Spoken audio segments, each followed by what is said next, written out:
नमस्कार दोस्तों। राजस्थान स्वायत्त शासन विभाग राजस्थान जयपुर के द्वारा सफाई कर्मचारी पद की सीधी भर्ती हेतु विज्ञापन जारी कर दिया गया है 2/2/2024। इसमें टोटल जो पद आपके बताए गए हैं वो 23,820 रिक्त पदे हैं और आवेदन की तारीख बताई गई है 7 अक्टूबर से लेकर के 6 नवंबर 2024 तक। रात को 12 बजकर पूरे 12 बजे तक का टाइम है इसमें। उसके बाद देखो नेक्स्ट में ऑनलाइन आवेदन की प्रक्रिया होगी SSO के माध्यम से, और इसमें ऑनलाइन आवेदन करने वाले विद्यार्थियों विभाग के लिए ऑनलाइन पोर्टल भी दे रखा है lsg.urban.rajasthan.gov.in अथवा SSO से आप ऑनलाइन कर सकते हो। लेकिन उससे पहले एक चीज़ ध्यान रखने की आवश्यकता है, वन टाइम रजिस्ट्रेशन करवाना ज़रूरी है। अगर आपने वन टाइम रजिस्ट्रेशन पहले से करवा रखा है तो उसको रिन्यू करवाना ज़रूरी है। कहने का मतलब पुनः उसको एक बार संशोधित करवा लें। OTR प्रोफाइल को अपडेट करवा लें। यदि अभ्यर्थी के आधार कार्ड अथवा जन आधार कार्ड में उसके नाम, पिता का नाम, जन्म तिथि एवं लिंग में कोई त्रुटि है तो इन त्रुटियों को पहले से ही दुरुस्त करा लेना चाहिए आपको। यदि अभ्यर्थी अपना OTR रजिस्ट्रेशन आधार कार्ड और अन्य जन आधार के माध्यम से नहीं करके SSO ID के माध्यम से करता है तो उसे सेकेंडरी की अंक तालिका व अन्य पहचान दस्तावेज अपलोड करना होगा। अब नेक्स्ट इसमें बात करते हैं अपन मेन जो बातें हैं। अभ्यर्थी राज्य की 185 नगरीय निकायों में, जैसे नगर पालिका है, नगर निगम है, इन नगरीय निकाय जो हैं, नगर परिषद है, इनके अंदर 185 नगरीय निकाय हैं, उनमें आवेदन कर सकते हैं। 23,000 के करीब इसमें पद बताए गए हैं।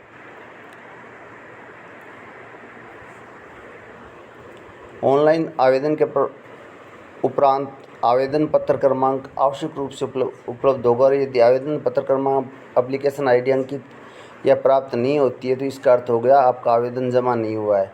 यानी आवेदन जमा सबमिट करवा कर ही आप जो SSO ई-मित्र वाले हैं उनसे अपना पत्र प्राप्त कर लें।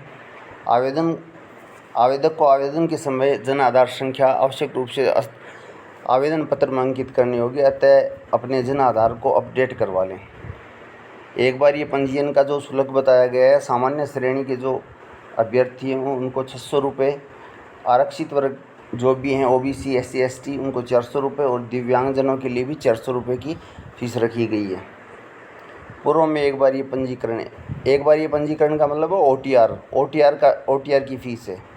अगर आपने पहले से पंजीकरण करवा रखा है तो आपसे 100 रुपये राशि अपडेट करने की ली जाएगी और कोई पैसा आपका नहीं लगेगा। पदों का विवरण इस प्रकार से है। जयपुर ग्रेटर में 3370 पद हैं, जयपुर हेरिटेज में 707 हैं, चौमू में 171 हैं, सांबर में 59, चाकसू में 64, कोटपुतली में 143, फुलेरा में 63, जोबनेर में आपके जो पद बताए गए हैं 57, किशनगढ़ रेनवाल में 68, शाहपुरा में 107, विराटनगर में 57, और उसके बाद बगरू में 112, सीकर में 550, सीकर में अच्छे पद हैं 550, फतेहपुर में 237, लक्ष्मणगढ़ में 90, रामगढ़ में 42, श्री माधोपुर में 46, नीम का थाना 66, खंडेला 56, रिंगस 91, लोसल 84, नवलगढ़ 175 पद, चिड़ावा 125, बिसाऊ 72, बगगढ़ 35, खेतड़ी 24, मंडावा 70, मुकुंदगढ़ 41, सूरजगढ़ आपके 60, पिलानी में 96 पद हैं,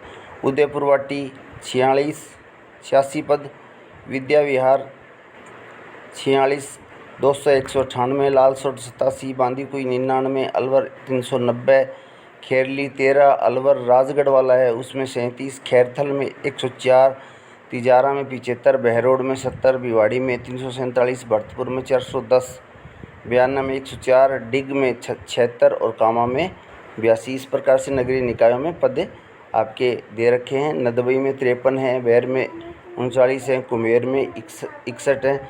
इस प्रकार से आप पदों को आप इस मेरे वीडियो में देख सकते हैं। आपको स्पष्ट रूप से मैं बीच में पॉज कर करके दिखा रहा हूँ। सवाई माधोपुर में जैसे 258 पद हैं, गंगा सिटी में 315 पद हैं। अब पुष्कर की बात करें तो 68 पद हैं, टोंक में 248 पद हैं, नागौर में 160 पद हैं। अगर बात करें नाथद्वारा की, नाथद्वारा में 38 पद हैं। फिर बात करें चित्तौड़गढ़ की तो चित्तौड़गढ़ में 156 पद हैं। फिर अपन आते हैं शेखावाटी क्षेत्र में या फिर गंगानगर एरिया में। गंगानगर का देखो, गंगानगर में 306 पद हैं, रायसिंह नगर में अलग से हैं, अनूपगढ़ में अलग से हैं 80 पद, और हनुमानगढ़ में 116 पद हैं।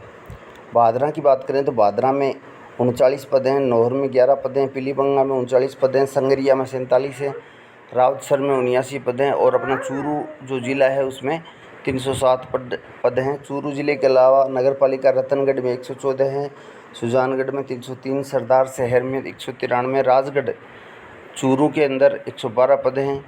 इस प्रकार से तारानगर की अगर बात करें तो 50 पद हैं।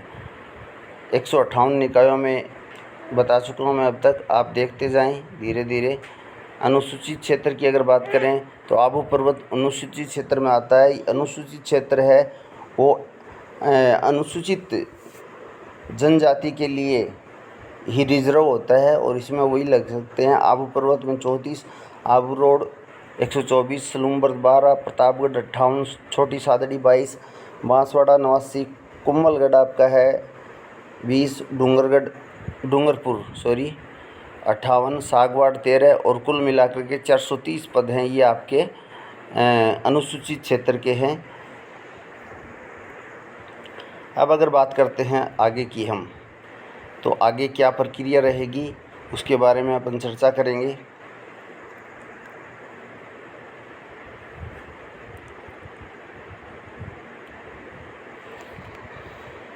महिलाओं के लिए विधवा आरक्षित पद हैं 8%, और 2% परित्यक्ता जो कि तलाकशुदा हैं उनके लिए पद सृजित किए गए हैं। इसके अंदर भूतपूर्व सैनिकों के लिए लाभ जो दिए है वो आपका जो 12.5% 15% पद हैं आरक्षित है। 1988 के प्रावधानों के अनुसार भूतपूर्व सैनिकों के लिए 15% पद, यानी टोटल जो पद हैं 23,000, उनमें से 15% पद आपके सैनिकों के लिए रहेंगे। उसके बाद आगे चलते हैं उत्कृष्ट खिलाड़ी। उत्कृष्ट खिलाड़ियों का 20 में 2% कोटा रहता है।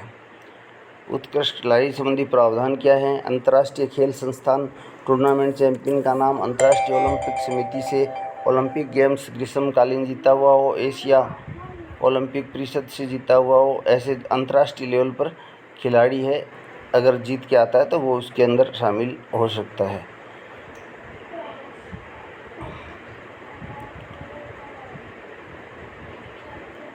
आप देख सकते हैं अच्छे से।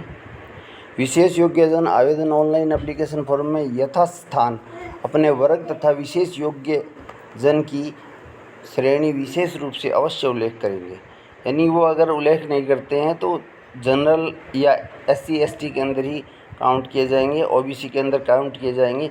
योग्यता क्या है? देखो, आवेदनकर्ता राजस्थान का मूल निवासी होना चाहिए। फर्स्ट चीज़ तो ये है। सफाई कर्मचारी पद हेतु शैक्षणिक योग्यता निर्धारित नहीं है, कोई भी शैक्षणिक योग्यता निर्धारित नहीं है। फेल है या फिर 5वीं फेल 8वीं फेल भी लग सकता है, लेकिन सफाई कर्मचारी सीधी भर्ती पद हेतु योग्यता के अंदर सफाई कर्मचारी के पद पर भर्ती हेतु स्वच्छता सैनिटाइजेशन की अगर बात करें, सैनिटेशन की, जैसे सड़क की सफाई, सार्वजनिक सीवरेज की सफाई का 1 वर्ष का कार्य अनुभव प्रमाण पत्र होना जरूरी है, तभी अपन सफाई कर्मचारी के रूप में लग सकते हैं। अब राष्ट्रीयता भारतीय होना चाहिए, नेपाल का प्रजाजन हो तो भी लगेगा, भूटान का प्रजाजन हो तो भी चलेगा। तिब्बती शरणार्थी भी 1/62 से पहले के भारत के अंदर हैं तो वो भी लग सकते हैं। आयु की गणना अगर बात करें तो 1 जनवरी 2025 के आधार पर 18 वर्ष से 40 वर्ष के बीच होनी चाहिए। फिर आयु वर्ग में इसके अलावा छूट होती है। अनुसूचित जाति, जनजाति, अन्य पिछड़ा वर्ग, पिछड़ा वर्ग, आर्थिक रूप से कमज़ोर, इनके लिए 5 वर्ष की छूट है। सामान्य वर्ग की महिला के लिए 5 वर्ष है। अनुसूचित जाति जनजाति अन्य पिछड़ा वर्ग आर्थिक वर्ग की महिला के लिए 10 वर्ष की छूट है। इस प्रकार से ये छूट मिलती है आपके ऊपरी आयु सीमा में। नेक्स्ट अगर बात करें चयन प्रक्रिया, तो चयन प्रक्रिया क्या होगी इसकी, बड़ी ही आसान है। सफाई कर्मचारी पद पर चयन प्रक्रिया नगरीय निकाय विज्ञापित पदों हेतु प्राप्त आवेदनों में से पात्र अभ्यर्थियों की लॉटरी निकालेगा। बहुत ही आसान है, इसमें कोई पेपर वेपर नहीं होना है, लॉटरी निकालेगा। सूचना प्रौद्योगिकी एवं संचार विभाग राजस्थान सरकार द्वारा विकसित ऑनलाइन सॉफ्टवेयर के माध्यम से ये निकलेगी। अपनाकर वर्गवार विज्ञापित पदों की संख्या के अनुरूप चयन किया जाएगा। इसका मतलब लॉटरी निकाली जाएगी और वो भी डिजिटली निकाली जाएगी। अगर विवाह हो गया तो आपका विवाह पंजीयन होना ज़रूरी होता है। ऑनलाइन आवेदन भरने की अवधि आपको मैं पहले ही बता चुका हूँ, 7/10/2024 से लेकर के 6/11/2024 तक आपकी आवेदन तिथि रहेगी, रात को 23:59 तक। नियुक्ति के लिए अयोग्यता, आवेदक अपनी इच्छा अनुसार केवल एक ही नगरीय निकाय में केवल एक ही आवेदन कर सकता है। ये बहुत ध्यान देने वाली बात है।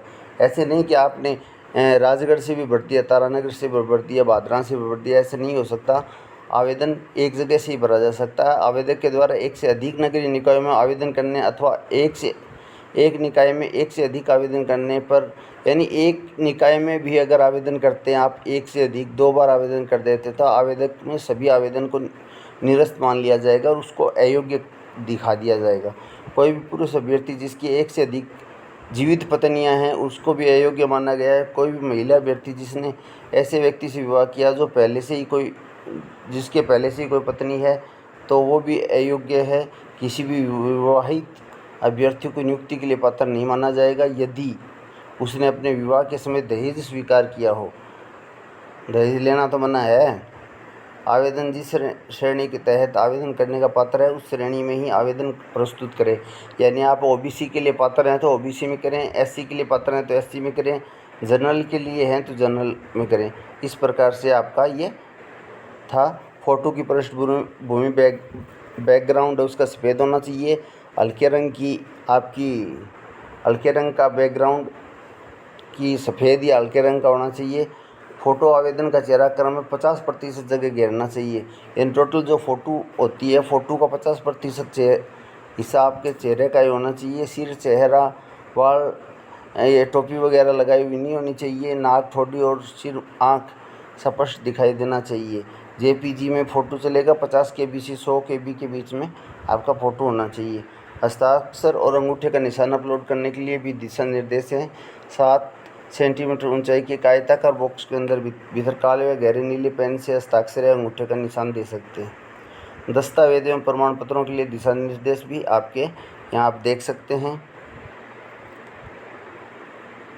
गलत सूचना प्रस्तुत करने व अनुचित साधनों के रोकथाम के लिए इसमें एक अधिनियम है 2022 में बनाया गया, उसके तहत कार्यवाही की जा सकती है।